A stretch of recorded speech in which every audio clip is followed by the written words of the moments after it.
Count it all joy, Charles is back online.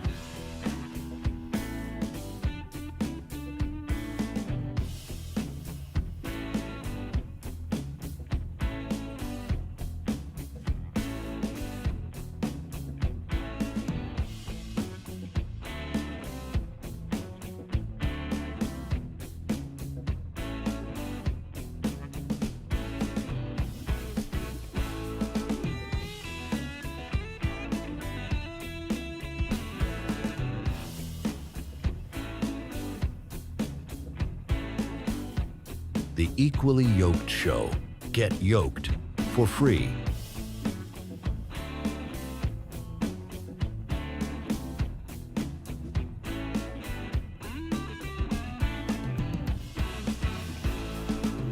Count it all joy, Charles is back online.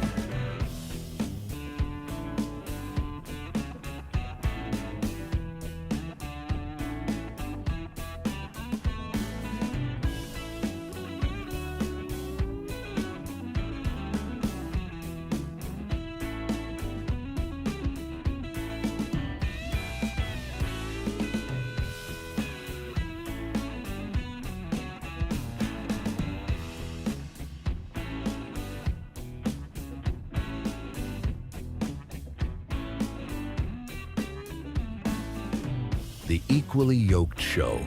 Get yoked for free.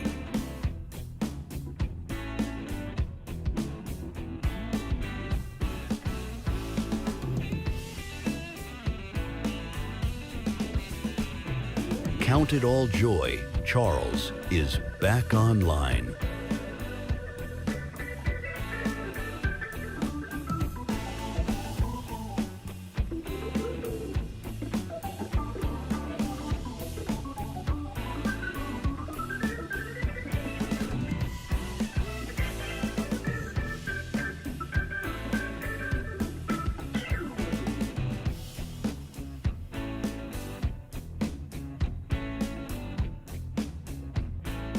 We're going to be getting into the show in a moment here. Welcome to the podcast.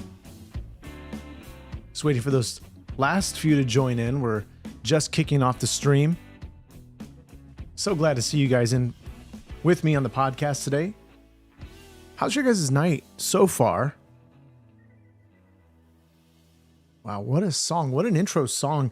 Guys, this is the Equally Yoked Show. Get your coffee ready. We've got a lot to discuss concerning Epstein files, this conversation that we've been having for quite some time. And a lot of people in the chat were telling me to release the Epstein files. Well, look, let's release them.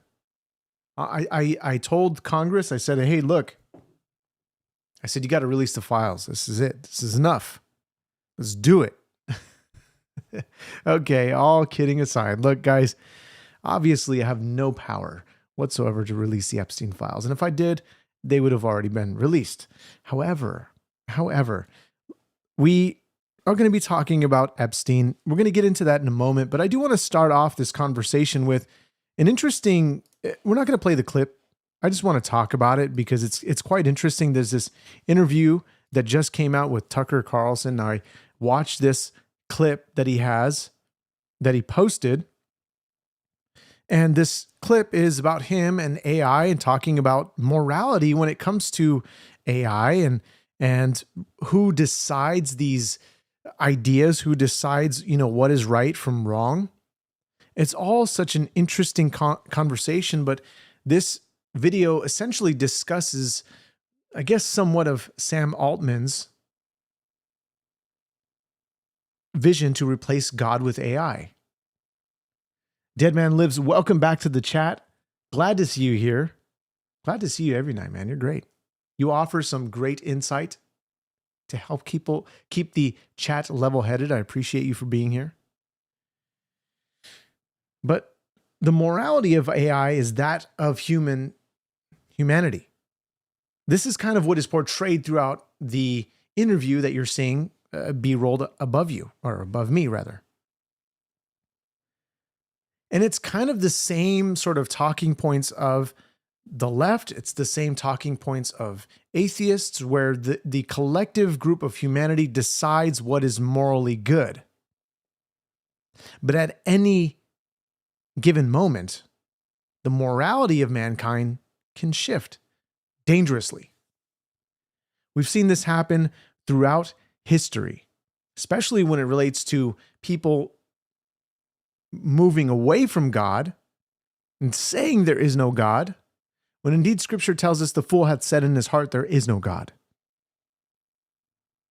But God also said that they will call evil good and they will call good evil. Now, whether you agree with me on these points, it doesn't matter to me, because you got to take that up with God. That's God's word concerning what humanity does. Somebody said in the comments, so what Bible do you follow? I follow the Bible that we're given, that is bound with the 66 books, the Torah and the New Testament scriptures, on what we believe to be inspired by the Holy Spirit. Now, considering this talk about good and evil, we're seeing this conversation about Jeffrey Epstein and the terrible things that were done. The terrible things that were done, with Jeffrey Epstein and these young girls, who many of them are being very bold and speaking up about what happened. I mean, they're not being extremely open with stuff that obviously is sealed, stuff that they can't talk about legally, because some of this stuff is under control of the DOJ and FBI with classified grand jury information. So we're going to get into this conversation. Let's start off with this clip, but somehow, some way, somebody's going to have egg on their face. When the dust settles with all of this stuff, we're going to see if the leaders of America hold their own accountable. Now, based on the lack of evidence towards Trump, Democrats have gone full-blown TDS. Of course, Jeffrey Epstein being ground zero or patient zero for TDS. Because although Trump is mentioned throughout the emails, there's nothing that incriminates him. But funny how the left will continue to side with Jeffrey Epstein over the victims. I mean, even Virginia Giuffre, the redacted victim in the email leaked by the Democrats, stated under oath that Trump had no sexual conduct with her or any of the girls, thus exonerating Trump.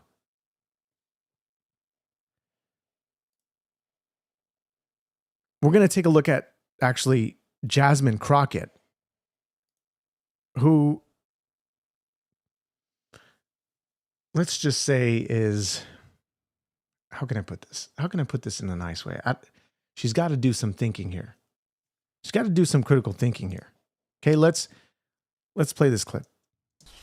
And then the other email talking about that we used initially, I'm just trying to find that email so I can be really precise here, but it talks about how Epstein is emailing Maxwell saying that Trump was with a victim at his house for several hours. This is an email from April 2nd, 2011.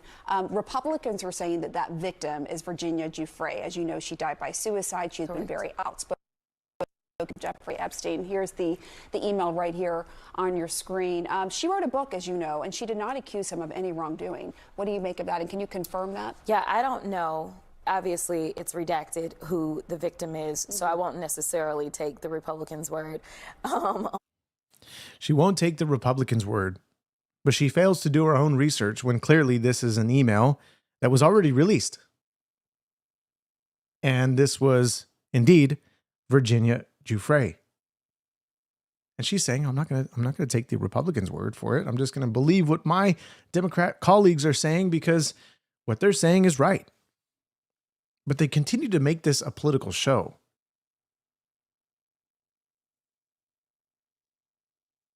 So a lot of people are saying, look, Trump has the full authority to just release everything. But as I mentioned earlier, and you can go and do your own research on this, but as I mentioned earlier, you have to, when it comes to grand jury sealed documents, there's certain things that he cannot just unilaterally release. And yes, there has been some shift as to why Trump, this conversation as to why Trump all of a sudden is doing a 180 saying, well, I'm all for it now. But there's a political game going on here that we've seen from the left, from what we're going to actually see in this clip of Mark Wayne Mullen explaining just what happened after the shutdown. Then we quickly transition over to Jeffrey Epstein. Like, Democrats are just trying to go and they're bouncing around. They don't know where to stick their ground, but they're trying to see what sticks. They're throwing proverbial crap at the fan and seeing what sticks. Here we go. I think this is all just a distraction that they're trying to get away from their policies and their ridiculous agenda that they have. I mean, think about this. We were 43 days in a shutdown.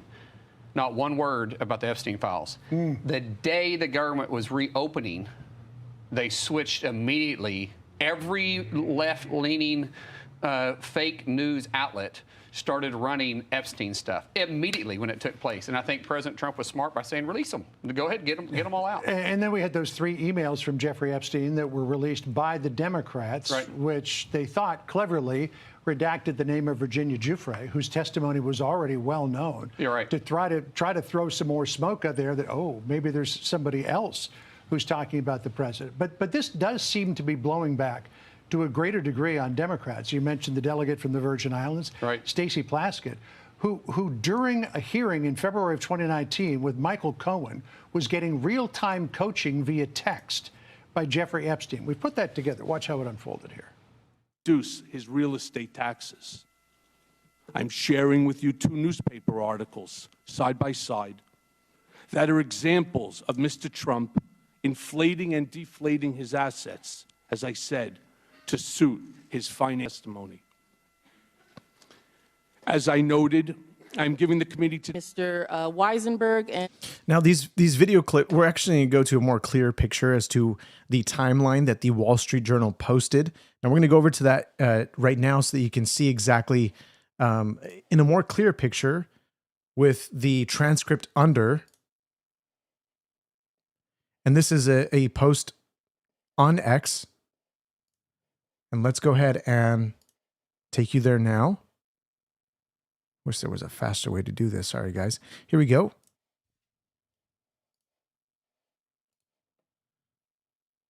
One sec. President of the United States. And while we were once driving through a So you'll see, struggling neighborhood in you'll see right under here, this is the transcript, obviously. Or these are the text messages that were being sent to Stacey. And it's funny because we also get Hakeem Jeffrey's response to this. It's just wild. Let's just continue on here. Chicago. He commented that only black people could live that way. Attorney-client privilege, yes, I will turn it over. You, as my friend Mr. Meadows pointed out, misled this committee even today in a written submission that contradicted your testimony. You have suggested you are going to review that. Are you going to review it in our next break to correct the record, yes or no? Yes. Question, you helped out the president's campaign or were involved in the campaign as a representative, as a spokesman, even in your words today. It was your idea for the campaign dating back to 2011. Is that accurate, yes or no? Yes. Mr. Weisenberg and other individuals, Ms. Rona. Who are those individuals? Are they with the Trump Organization? They and are. Are there other people that we should be meeting with? So Alan Weisselberg is the chief financial officer. Uh-huh. The You got to Trump quickly give us Organization. as many names as you can so we can get to them. Yes, ma'am.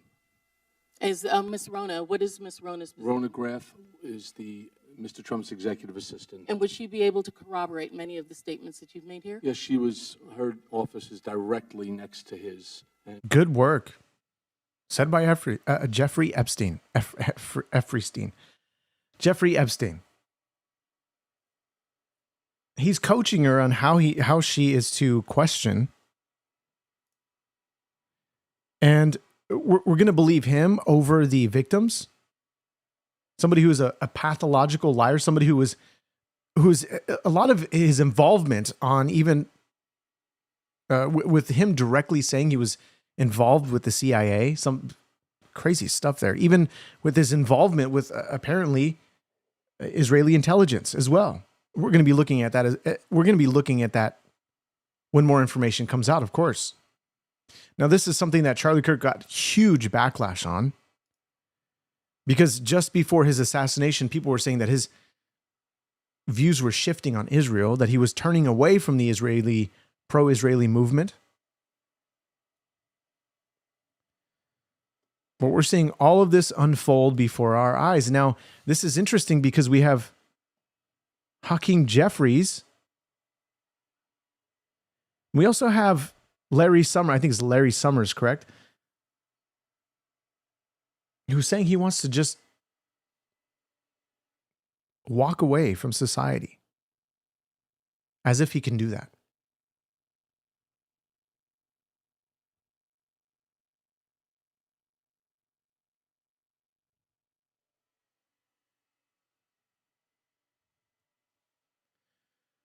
Just looking at your comments here, guys, if you want to email me your thoughts, freedom@equallyyokedshow.com. I would love to know your thoughts concerning Jeffrey Epstein, concerning things that you've seen. I'd love to talk about it there. Otherwise, I'll be reading your comments as this show goes on. Let's take a look at this. This is Hakeem Jeffries and his response to the video we just watched from the Wall Street Journal. President Trump says he will sign this bill if it's passed by the House and Senate. It's a big reversal from where he was a couple of days ago. The White House and Republicans, though, claim that Democrats are twisting this investigation to target Trump. And they want to know why nobody is talking about the Democrats that are connected to Epstein, like Bill Clinton's former Treasury Secretary, Larry Summers, just announcing this week that he is stepping back from public life over ties to Epstein. Not to mention Congresswoman, the delegate, Stacey Plaskett, who got caught texting Epstein during a hearing in which he was feeding her questions. And I got to ask the Democratic leader about this yesterday. Watch. Name's Stacey Plaskett, just talking to a sex trafficker during a hearing. I haven't had a conversation with Stacey Plaskett. But does that trouble you? I have not had a conversation with Stacey Plaskett. In fact, I think Stacey Plaskett has issued a statement as it relates to this, and her statement speaks for itself. But that's just wild, right? I mean, we got to find her statement to see exactly what she said. I'd actually be really interested in finding that.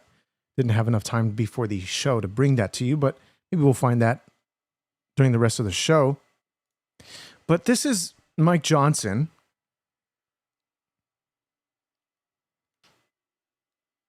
And it's funny. If you guys watched this whole House vote go down, it was, I don't know, way over an hour, almost, I think maybe 2 hours long. And they're going back and forth, and it's like, okay, just shut up already. Just pass the damn thing. Democrats are saying, look, we're fighting for this. This is our doing. This is us bringing forward the charge to release the Epstein files because the Republicans are holding back on it. Shut up. Just stop. Just release the files. You don't need to keep debating about the same talking points. Literally the same talking points were just about Trump. Trump this, Trump that. And they continue on with the same rhetoric, literally having nothing new to say for the whole time that they're going back and forth. And the Republicans are there trying to give at least facts. Now, many will say it's propaganda. Sure, you could argue that point with some of the different things that are, coming out about this. And I say propaganda because there's a lot of emotions mixed in with this because of the victims. And the victims are there like, okay, come on, guys. We can't just, why are we playing politics with this? So this is Mike Johnson. But he defends his position on what he meant by releasing the Epstein files that could be dangerous. Because this was something that the Democrats tagged him on, saying, well, why did he say this could be dangerous? Dangerous for who? Dangerous for the Republicans? I mean, look, we don't know yet. But until those come out, until the rest of the documents, and for those that are saying the remaining files, doesn't mean that they got rid of some, but what's left because of what has already been released. So let's play this clip here. We have been advocates of maximum transparency, but we have also insisted that the victims be carefully protected. The Oversight Committee has been doing extraordinary work, and we've got some of the most vigorous advocates on the Republican and Democrat side on the Oversight Committee. They've been working in earnest to deliver transparency for the American people and to do it in a responsible manner. What do we mean by that? The bipartisan effort over there is already producing all the results that the discharge petition seeks and much, much more. Chairman Comer and all of these advocates over there have been releasing thousands of documents, for example, from the Epstein estate.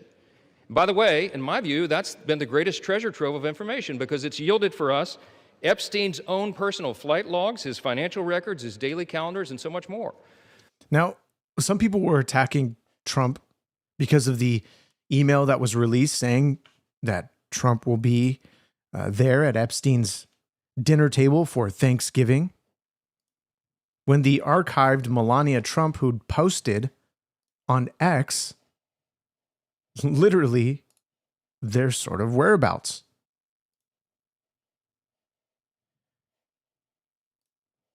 Here it is. Here's the tweet. This is from 2017.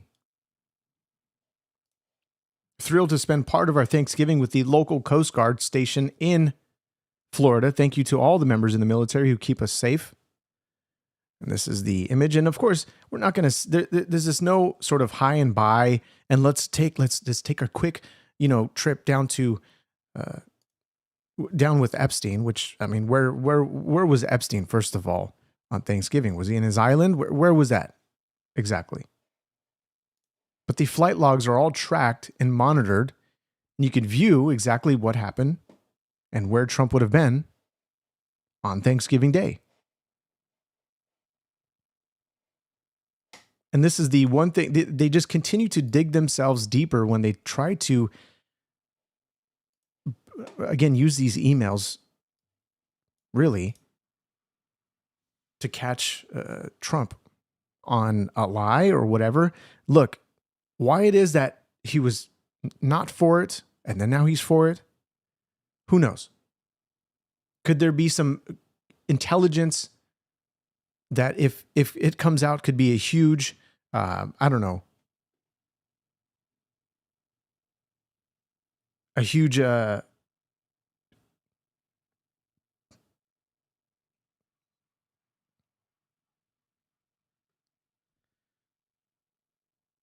intelligence that if it is revealed could be bad for America?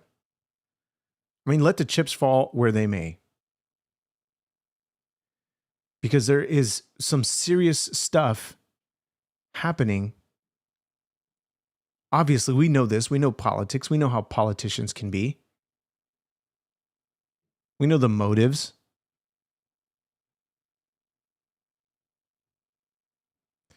So, what comes out as a result of this, these Epstein files, is hopefully going to be really revealing as to, again, as I said before, somebody's going to have egg on their face. But who is it going to be? But importantly, none of that was addressed or is addressed in the legislation that's being voted on today. The estate files wouldn't even have been encompassed in that. And so it goes to show that the Oversight Committee is doing it from the right way. From the very beginning, we've been insistent that this matter be handled carefully and with the utmost caution and care for the people who have been harmed. They should not be made to suffer any longer. We're talking about real people's lives at stake here, and young victims who don't want to be dragged into this political game that could get hurt further. But the Democrats are rushing the release of thousands of unsubstantiated documents that may be included in this, that are going to be in the public domain with the passage of this bill. Now, I want to know you guys' thoughts. Of course, email me, freedom@equallyyokeshow.com. Guys, what do you think? Do you think that they should participate in a sort of amendment of the bill to protect more of who the would-be victims that are not mentioned, that or people that, as he says here, there's no substantial evidence concerning specific individuals who are named? What do you guys think about that?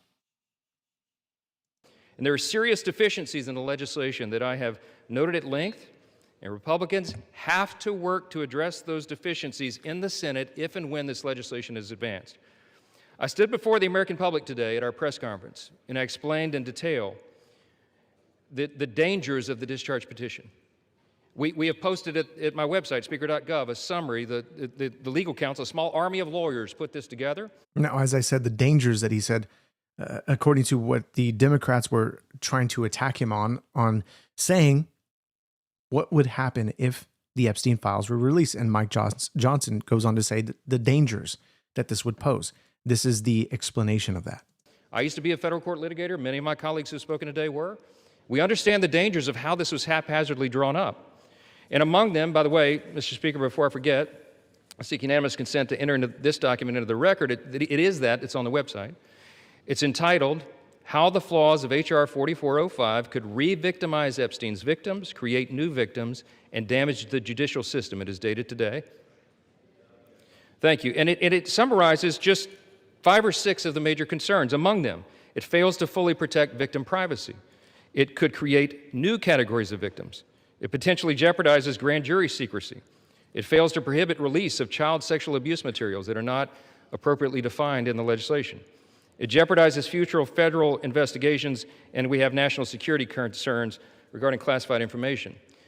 Now, of course, for some in the chat that are saying, I believe it's going to delay the issue at hand. The issues at hand, the spin is going to be out of control and the truth will never come out. Some also say in the chat, if Donald Trump wants to release him, I think he meant them, should say that he wants to release some, not go back on his words. The victims that do not want their names released will do so with the lawyer. So there are some victims that have mentioned they want to see what's in the files because what has happened is that they've actually blocked this information out from their memory. And this is what happens with victims of sexual abuse and other types of abuse, where they begin to block these things out. And so some of them just want to see the contents of the documents, and they speak to their lawyer, and they, through their lawyer, tell these congressmen and those who are voting on this stuff that they just want to see them, but they don't want this stuff out.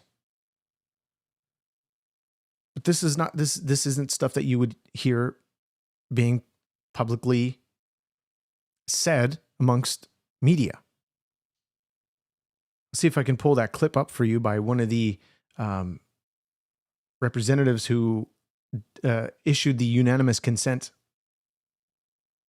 motion.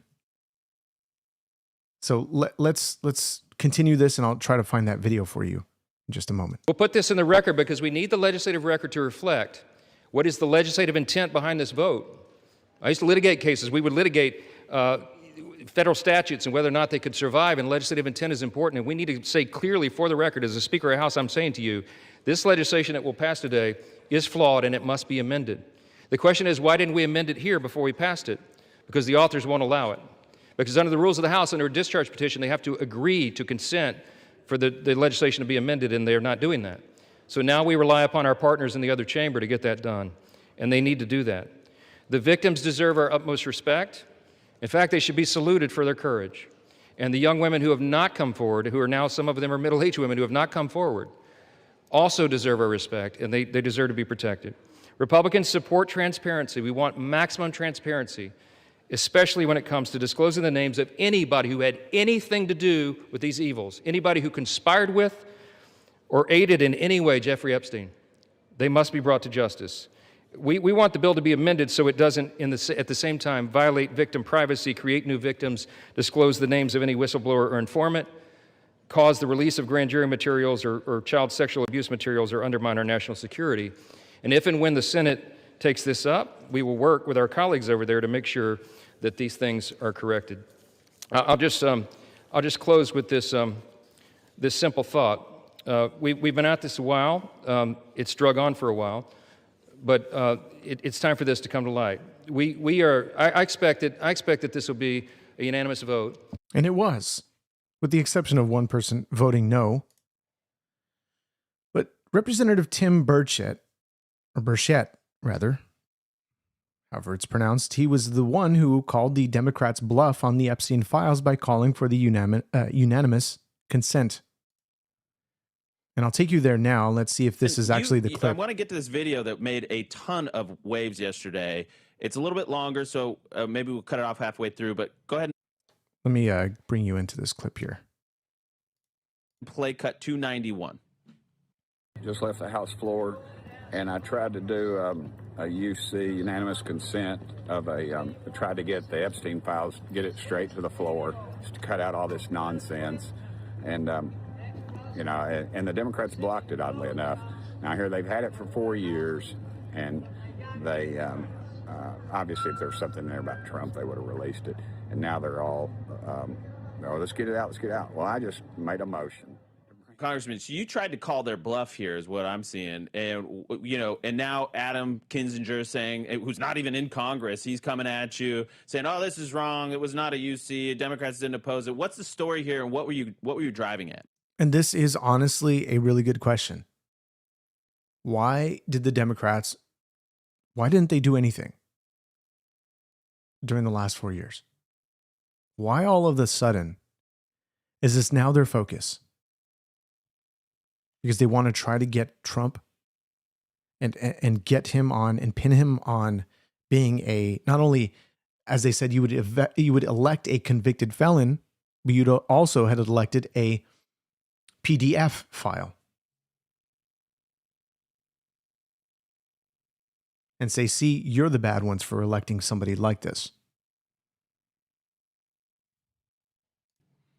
I actually put another video out today just to correct some of those folks like Adam. You know, I used to sit in front of Adam. I'm not sure what happened. I think I know what happened to Adam. I'd love to talk to somebody sometime about it, what my theory is. But anyway, I clarified exactly what I did. I put it out, unanimous consent. You have to, and by definition, it's unanimous consent. It has to be unanimous. So the Republican leadership agreed with it. Speaker Johnson did. And Hakeem Jeffries and the Democrats disagreed with it. They did not want it out. And it was Ro Khanna's bill. It didn't affect Massey's bill at all. His whatever they want to do with that is fine. But I'm just sick of it because yesterday proved my point with all that garbage coming out on Trump that was just falsified. Look, they want to grab articles out of that thing. They want to pick and choose, and probably both sides do. And that's fine.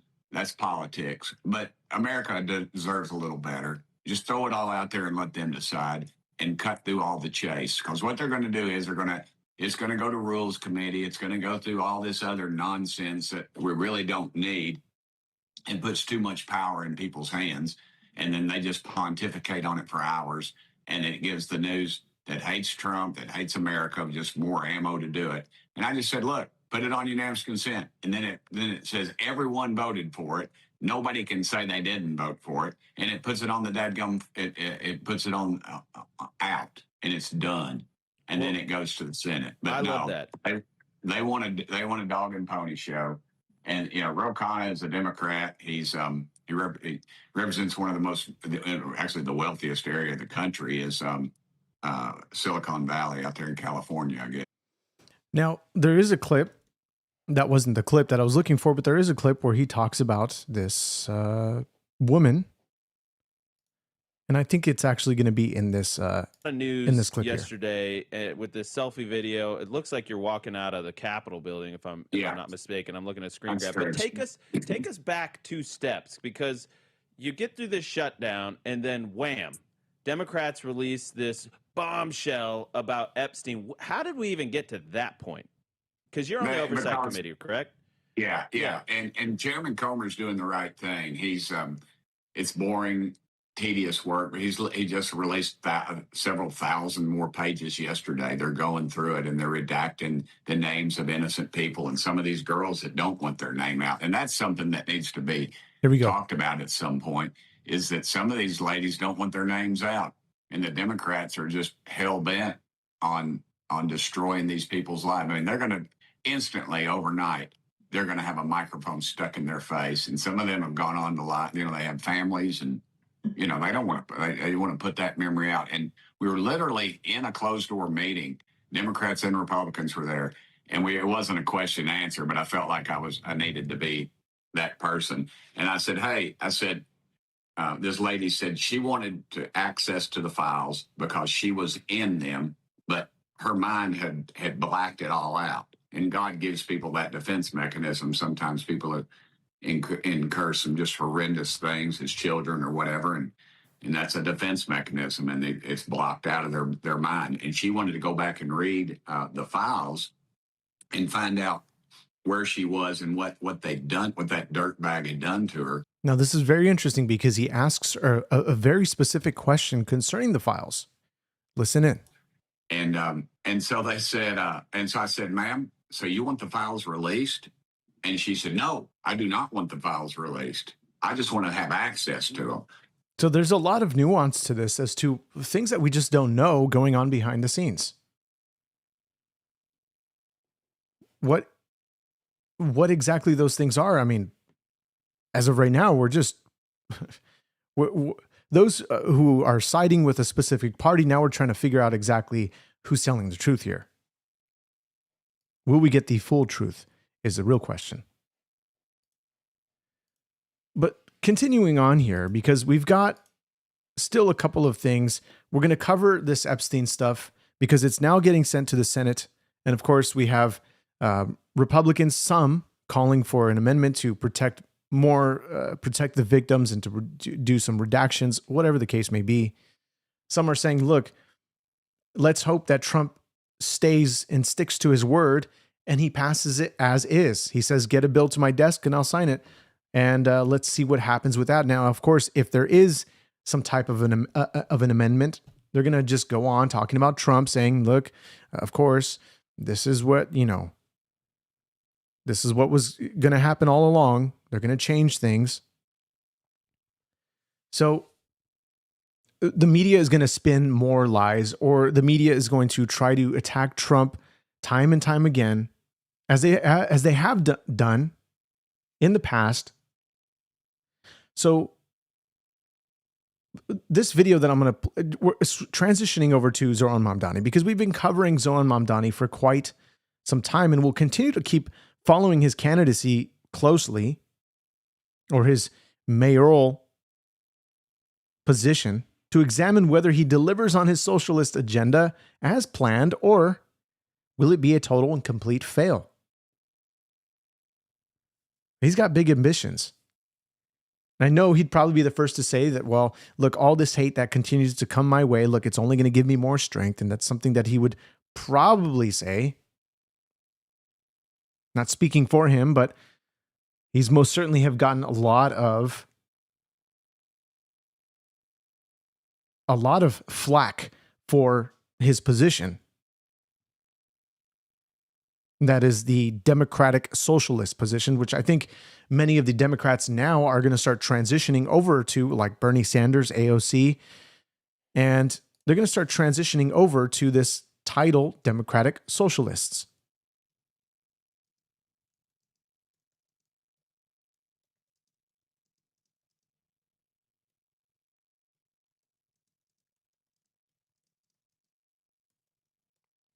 And so Bernie Sanders saying, and we've covered this in the podcast before, we've covered the fact that Bernie Sanders has said to a podcaster, we want to do what Mamdani did in New York. We're going to copy and paste that across the United States. His words. I mean, not verbatim, but he basically said what Mamdani did in New York, we're going to do throughout the country. And I think they're going to start shifting over to democratic socialism. But it's funny because he's been talking about all these freebies, free buses, free childcare. But it's, again, he's already failing just before taking office, because now he's asking for donations. Not from the rich, but from the average American like you and I. I mean, if you're rich, God bless you, all the more power to you. But from the average American to fund his socialistic goals. But what happens when he runs out of everyone else's money? Let's take a look at Zohran Mamdani in his new video saying, we need your help, but let me explain why. Let me explain. Wait. I need your money. I need it. I gotta have it. Here he is. It's been 2 weeks since we won the election. We've been pretty busy. Projects the Democratic Socialist Zohran Mamdani. Too often, this is a time of just celebration as opposed to preparation. We want to make it both. A lot of these things are new, but one of them is pretty old, fundraising. But why are we fundraising? Well, we have less than 50 days until we take office, and we have a lot to do. We have to vet the 50,000 resumes we've received. Thank you. We have to keep paying our incredible team. Thank you. And we have to plan not just our inauguration, but our policy implementation. Now, unlike the campaign, transitions do not get public matching funds from the city. So that 8-to-1 match, gone. It's up to us to raise the money. Usually campaigns take that as an opportunity to rely on wealthy donors, but that's not us. You hear what he said? Usually campaigns rely on wealthy donors, but that's not us. We're going to take from you. We've already been incredible. We've raised more than $1 million in just 2 weeks. But we need more. Our average donation is around $77, and more than 12,000 of you have donated so far, which is much lower than the last administration's transition. But we're still asking for your help because we need to raise $4 million in total, so January 1st can be the day we start to deliver, not start to prepare. I hope very soon not to have to ask you for money, but until then... I hope very soon that Let's go back. We start to deliver, not start to prepare. I hope very soon not to have to ask you for money. I hope very soon not to have to ask you for money. But he's gonna, because he's gonna run out of your money and he's gonna keep on asking. He's not gonna ask the rich donors. He's not gonna ask the foreign donors, which of course is illegal. And here we go. This is his closing statement. But until then, I'm asking for you to go to transition2025.com and give whatever you can to help build a New York that everyone can afford. To help with New York that everyone can afford. But he's taking from the rich. Now, look, I could care less about the rich getting taxed. It's just the nuance of the economy and how we can even, make these policies to benefit everybody, not just the rich. These are things that are just for people well more qualified for me to for them to discuss and debate, to think these ideas more thoroughly. But we're calling this out because this is socialism. And we've seen this done in the past and has failed time and time again. But rightly so, dead man lives. You say he's never going to stop asking for money, then going to start taking money from the middle class. Of course, he's going to continue taking it from everybody. This is your city, and I can't wait to get to work. No, I'm kidding. Oh, this is a man for the people. But Charlie Kirk responds to socialism, and this is what he had to say concerning free stuff. Comes at a cost. This man was brilliant. Let's hear what he has to say.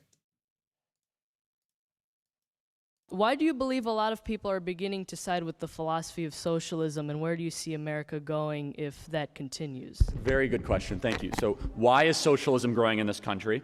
It's very tempting to be a socialist. It's very tempting to want someone else to pay for something that you might want. Free sounds good until you have to pay for it. If you think it's expensive now, just wait until it's free. We've seen time and time again leaders try to paint society as utopias, that man can be perfected and that government as a central body can then fix the ails of society. I understand it and I sympathize with it. What would happen if America continues to go down this dangerous ideology? Look, we're going to have a country completely unrecognizable and we must fight it at every single turn. And this is where we come in as freedom fighters, where we are not going to allow this country to go the ways of Cuba, of Venezuela, of France, of Spain, and Portugal, or Greece. That we are a country that still, despite our downfalls and despite how we do have too much government here and there, we still believe in the spirit of the individual. We still respect free enterprise, respect private property rights, and we have to continue to fight for that. And so, to answer your question, a very dangerous direction if we go that way. Rightly said. Need I say anything to attach to that? But email us your final thoughts, freedom@equallyogshow.com. Guys, this Epstein stuff, the files will be released. And what exactly is going to come out of them? I want to know your thoughts. I want to know what you guys are thinking are actually going to be released concerning the Epstein files. Who's going to be the egghead?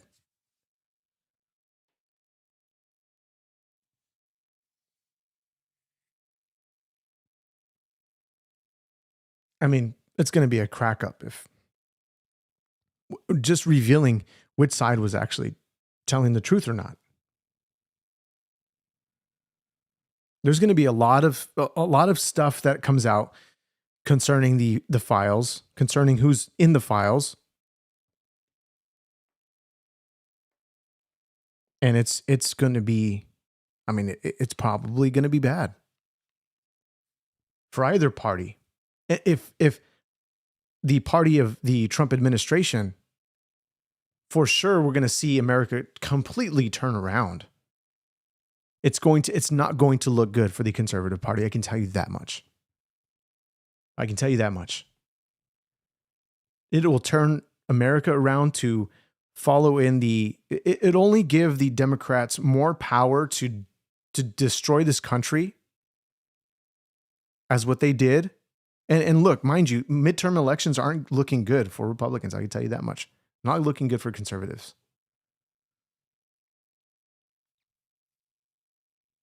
But if the Democrats, if what we see revealed in the Epstein files is not in favor of the Democrats, let's see what actually begins to happen from that. They'll begin to shift the blame. They might even run. Just like Larry Summers.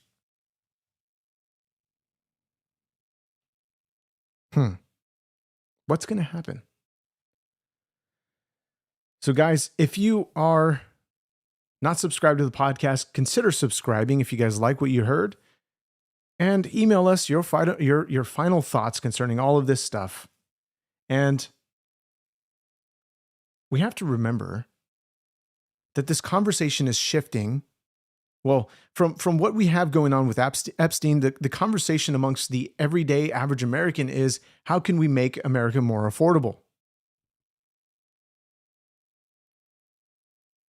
Because we are living in a time where Gen Z and millennials cannot buy a home.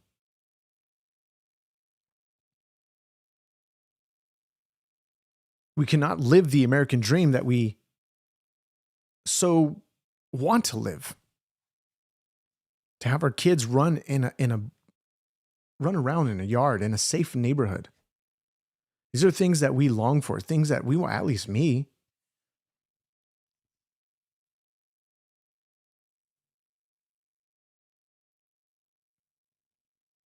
But some of the comments concerning Charlie Kirk, I'll just say this, just shows you how radical the left is.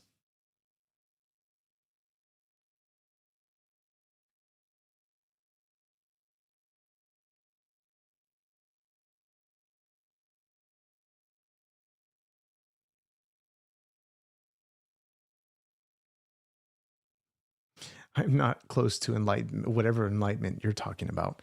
The only thing that is truthful above all else is the scriptures. That is God's truth. That is God's government. That is God's ruling and reigning on this earth. As he indeed establishes powers, the kings and the rulers in the high places, we indeed are called to pray for our leaders, even if we disagree with whatever leader we have in power and position.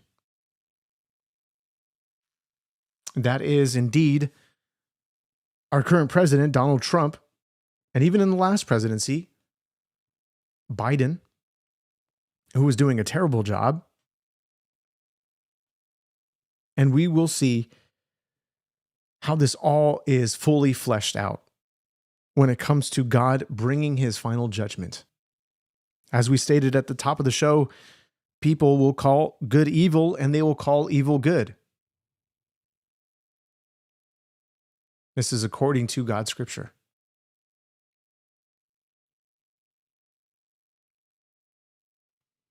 So if you guys consider subscribing, thank you so much.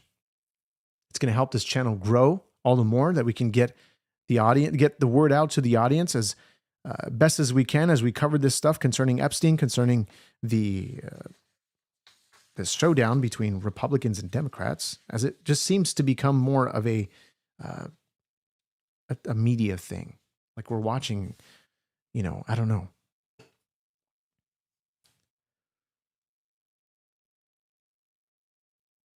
Guys, I appreciate you for being here. I'm going to leave the chat open for a little bit longer. You can continue to debate in the chat. This is what the chat is for, those to challenge ideas. And I'm going to leave it open. But otherwise, thank you so much for being here. I'll see you guys in the next one. God bless.